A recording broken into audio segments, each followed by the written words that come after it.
Top 10 Alcoholics of One Piece. Number 10, Smoker. This may come as a surprise to some, but we already know that Smoker has an addictive personality based on his name and the fact that he always has two giant cigars in his mouth at the same time. Pause. Let's establish one thing right off the bat here. Anyone who chug-a-lugs a bottle of 80 proof hard liquor is a hardcore alcoholic. Between the alcoholism, shirtless exhibitionism, and double cigar, Smoker should really seek some professional help. Sometimes a cigar is just a cigar, but not two of them. Number 9, Kureha. You know someone is an alcoholic when you can't think of a time when you see them without a drink in hand. Kureha is such a wino that she is even drinking in her flashbacks from long ago. However, Kureha is one of many in One Piece for whom alcoholism is a superpower, since she has lived to an astonishing age of 141 by heavy drinking every day and never seems inebriated. Hey, Kureha's got it all. I'd hit that. Number 8, Nami. If you are wondering why Nami is on this list, look no further than her performance at Whiskey Peak, where she drinks over 30 beers before entering and winning a drinking contest against someone 3 times her size. In fact, after drinking an untold amount of alcohol, she claims to have been faking drunk. Well, we can imagine some scenario where Nami cleverly pours all the alcohol down a hidden funnel in the front of her shirt, but this was a drinking contest in a room full of people. The 30 beers would kill me, never mind the drinking contest afterwards. Kids, don't ever do a drinking contest in real life unless you want to pass out in a bathroom stall, get robbed, projectile vomit, wake up in jail, get molested, get severe alcohol poisoning and die, not necessarily in that order. Number 7, Kaido. Strangely enough, the world's strongest creature is one of the few on this list who actually suffers the effects of alcohol, going through all the emotions of a manic-depressive alcoholic and stumbling around heavily inebriated. So he's invulnerable to absolutely every form of physical harm except alcohol. Okay. It makes sense in One Piece because Kaido is a bad guy and the top heroes are cool guys who can drink endlessly and never get drunk. Nonetheless, Kaido possesses King's Haki, confirming that this magical psychic ability is only possessed by the drunkest of drunks. I guess there's hope for Nami then. Although, now that I think about it, there's only one woman known to have King's Haki and she acts like a middle school girl with a crush, so there's that. And the fact that extreme alcoholism is Kaido's whole personality is kind of sad. Number 6, Shanks. Hey, here comes the Hockey Man. If the Hockey Man can't, then nobody can.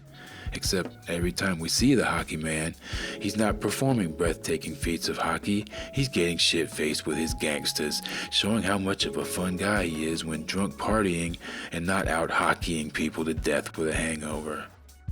Number 5, Drunken Squid Hyuzu. Drunken Squid Hyuzu doesn't just drink all the time, he's drunk all the time. To say Drunken Squid Hyuzu has issues is an understatement. DSH uses alcohol to go into a psychopathic rage where he gleefully murders everyone in sight, including his own homies/enablers. Sadly, like Kaido, alcohol is not his superpower, so that means he's a bad guy. Number 4, Zoro. Roronoa Zoro isn't the biggest drinker in One Piece, nor the worst alcoholic.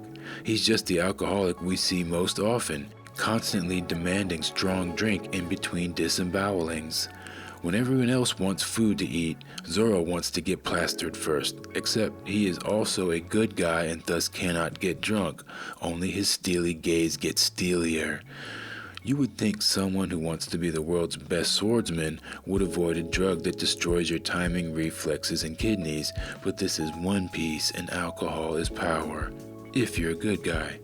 And of course, Zoro's idol Mihawk is an alcoholic as well. But Zoro doesn't need to get drunk to commit mass murder, right? Then why is he drinking so much? Could it be that Zoro is secretly remorseful for hacking hapless NPCs to death in the name of his narcissistic ambition? At the end of the day, Zoro is a cool guy version of drunken Squid Yuzu because all he cares about in life are alcohol and murder. Number 3. Inazuma. I had to give third place to One Piece's smoothest alcoholic. Scissorman's dedication to alcoholism goes above and beyond anyone in One Piece except the next man on this list. Despite the fact that alcoholism is a deadly addiction, you have to admit Scissorman is smooth with it. Scissorman does sprints, gymnastics, and has violent kung fu fights with a wine glass in hand, never spilling a drop of that precious elixir. I dare say Scissorman takes a shower and does other shit off screen we don't want to know about holding his vino. Whether he's a dick or a chick, resting or fighting, Inazuma is getting his drink on. I can actually relate to Scissorman, as I once got in a fight in college while smoking a blunt. The fight ended up on the ground where I put this football player in a wrestling hold while his friend was kicking me in the head. I was smoking the blunt the whole time during this ordeal, and both my hands were occupied with the wrestling hold, but I was still smoking that blunt and trying to breathe at the same time and dodge the head kicks. So I can relate to Scissorman's dedication to his drug of choice. Number 2. Vasco Shot. If you think that Vasco should be number 1 on this list, I won't argue. For sure, his dedication to alcoholism is legendary, even beyond Scissorman. Think about it this way. What if you could choose any superpower in your imagination, even ridiculous shit like being a fat golden super Buddha? What would you choose? Some would choose to fly, or swim like a fish, or healing, or read minds. But this dude chose to have the superpower of getting drunk better. Give this fool a round of applause for being the greatest alcoholic of all time. Nonetheless, I have to point out that for a guy who alcoholism is literally his superpower, he seems to actually suffer the effects of alcohol just like the other bad guys on this list.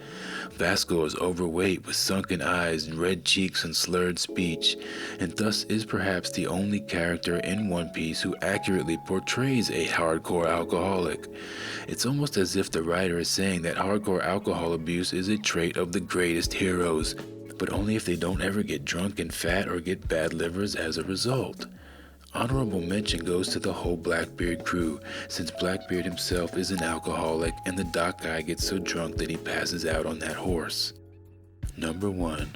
Gold D. Roger. I had to give Gold D. Roger the top spot because he is the drunken psychopath that inspired all the other drunken psychopaths to get on boats and invade North, South, and Central America and the Caribbean and mass murder the natives with germ warfare. Oh wait, I meant the Grand Line, and he inspired men to the greatness of being drunk, violent, and gay on boats together. If you have any doubt as to whether Roger is an alcoholic, just look at this scene where he chugs 2 bottles of hard liquor and then proceeds to quote-unquote drink the bar dry. In the world of One Piece, there is only one word for this type of activity: legendary. Anything less than world-class alcoholism would be an insult to the legend that is Roger. In conclusion, does One Piece promote alcoholism? Hell yes is the answer if you've been paying attention here. Let's break this down, okay? Start with all the old legends. Gold Roger, Whitebeard, and Rayleigh.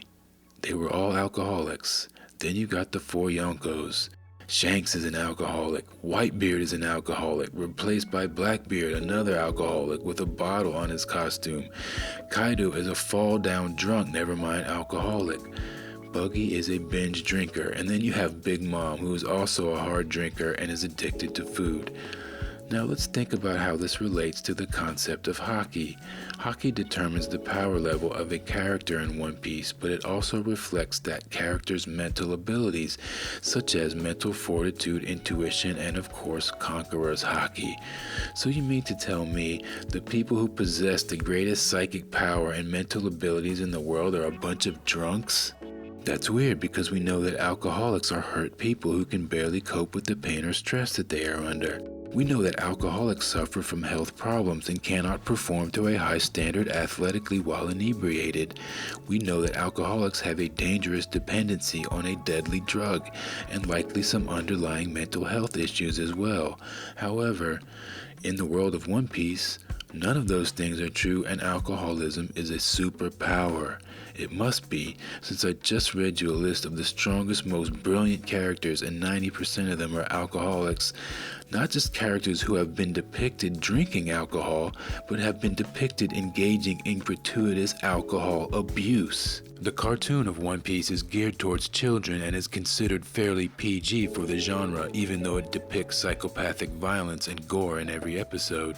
No one has a problem with the alcohol abuse in One Piece because adults enjoy it and children don't know any better.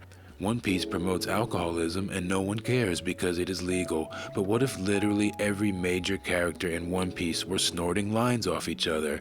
Certainly there is much data to suggest that violent people tend to be alcoholics, so that fits with the promotion of gangsterism and psychopathic violence in One Piece as well. So what do you think? Am I just a hating ass hater who's hating? And have you ever questioned what your cartoons are teaching you? Let me know what you think. I'm Condoriano D. Hater, and this has been the Top 10 Alcoholics of One Piece. Thank you for listening, and please like and subscribe for more content.